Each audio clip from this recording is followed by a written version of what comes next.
सबसे पहले हम e1.js फाइल पे राइट क्लिक करने के बाद ओपन विथ नोटपैड करेंगे।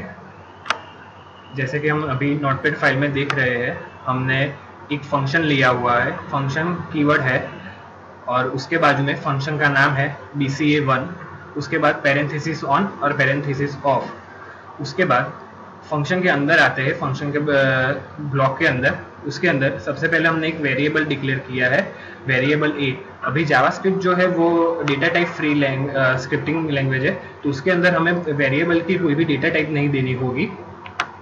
उसके बाद हमने प्रॉम्प्ट जो एक प्राइमरी इनपुट लेता है यूजर के पास से, उसका यूज किया है। उसके अंदर हमने एंटर एनी नंबर डालने को कहा है यूजर को। यूजर जो भी नंबर डालेगा उसको हम पार्स इंट फंक्शन के थ्रू, जो इनबिल्ट फंक्शन है जावास्क्रिप्ट का, उसके थ्रू हम उसे इंटीजर में कन्वर्ट करेंगे। नीचे की लाइन में हम देख सकते हैं कि हमने कंडीशनल स्टेटमेंट का यूज किया है, इफ और एल्स का। If a modulo division 2 is equal to 0 तो क्या होगा, और अगर वो modulo division is equal to 0 नहीं आता है तो क्या होगा। अगर modulo division is equal to 0 आता है तो एक अलर्ट बॉक्स खुलेगा। ये अलर्ट कीवर्ड है जिसके जरिए हम एक अलर्ट बॉक्स दिखा सकते हैं यूजर को, जिसके अंदर हम कोई भी आउटपुट उसे शो कर सकते हैं।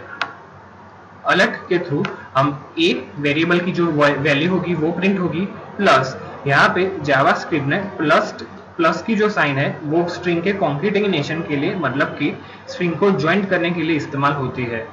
उसके बाद हमने लिखा है इज इवन, मतलब अगर आप यहाँ पे 12 वैल्यू डालते हो और उसे डिवीजन बाय 2 करते हो और अगर आपको 0 मिलता है तो वो 12 इवन नंबर है।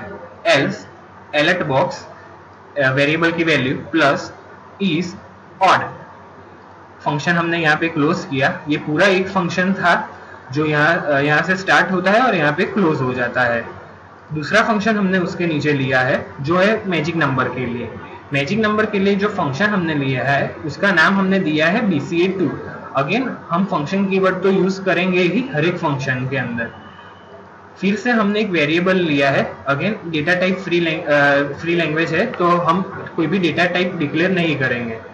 पास इंट करके हमने जो भी प्रॉम्प्ट से वैल्यू ली है यूजर के पास से, उसे हमने इंटीजर में कन्वर्ट किया है। उसके बाद कंडीशनल स्टेटमेंट इफ एल्स का यूज किया है। अगर जो भी वैल्यू यूजर ने डाली है उसे आप 9 से डिवाइड करो और आपको मॉड्यूलो 1 मिलती है, रिमाइंडर 1 मिलता है, तो वो नंबर मैजिक नंबर है। अगर वो 1 नहीं मिलता है तो number is not a magic number. हमने फिर से यहाँ पे अलर्ट बॉक्स का यूज किया है, तो अलर्ट बॉक्स हमें एक अलर्ट के रूप में यूजर को आउटपुट दिखाएगा जिसके अंदर वेरिएबल की value plus is magic number और इज नॉट मैजिक नंबर ऐसा दिखाएगा। अभी हम HTML फाइल का कोडिंग देखते हैं। ओके, अभी जो भी आप फाइल बनाओगे ये जावास्क्रिप्ट की, उसके लिए आपको फाइल में जाके सेव करोगे तो उस वक्त आपको save.js एक्सटेंशन के साथ करना है, ताकि आप जब भी HTML फाइल यूज करो उसके अंदर आप वो कॉल करवा सको। अभी हम HTML फाइल का कोडिंग देखते हैं।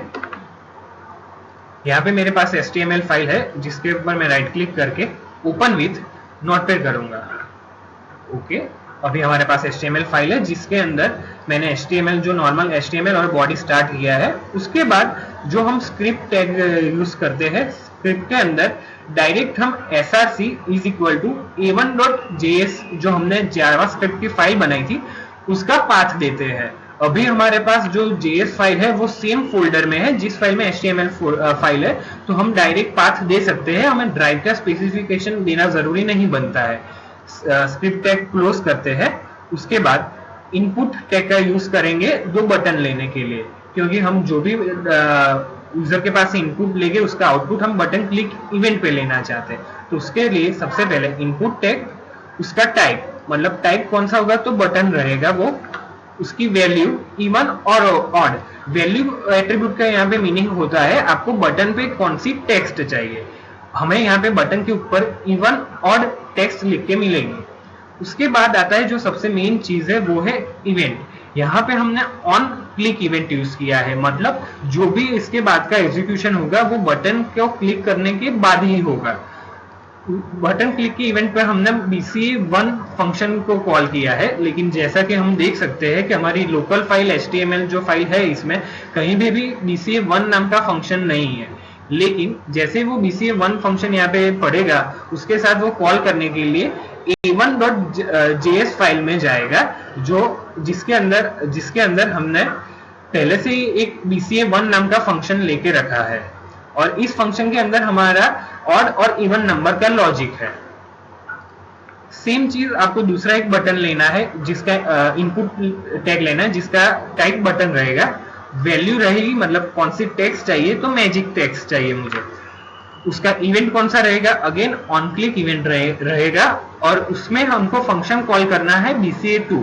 फिर से BCA2 फंक्शन हमारे लोकल फाइल में अवेलेबल नहीं है, तो वो स्क्रिप्ट टैग को पढ़ने के लिए उसके SRC में जाके SRC एट्रीब्यूट की वैल्यू देखेगी जो a1.js है, और a1.js फाइल के अंदर फंक्शन 2 जो है, BCA2 जो है, उसमें मैजिक नंबर और नॉट मैजिक नंबर का लॉजिक है, जो वो एग्जीक्यूट करेगा। उसके बाद आप HTML टैग क्लोज करोगे। अभी हम जो प्रोग्राम हमने बनाया उसे रन करके देखते हैं।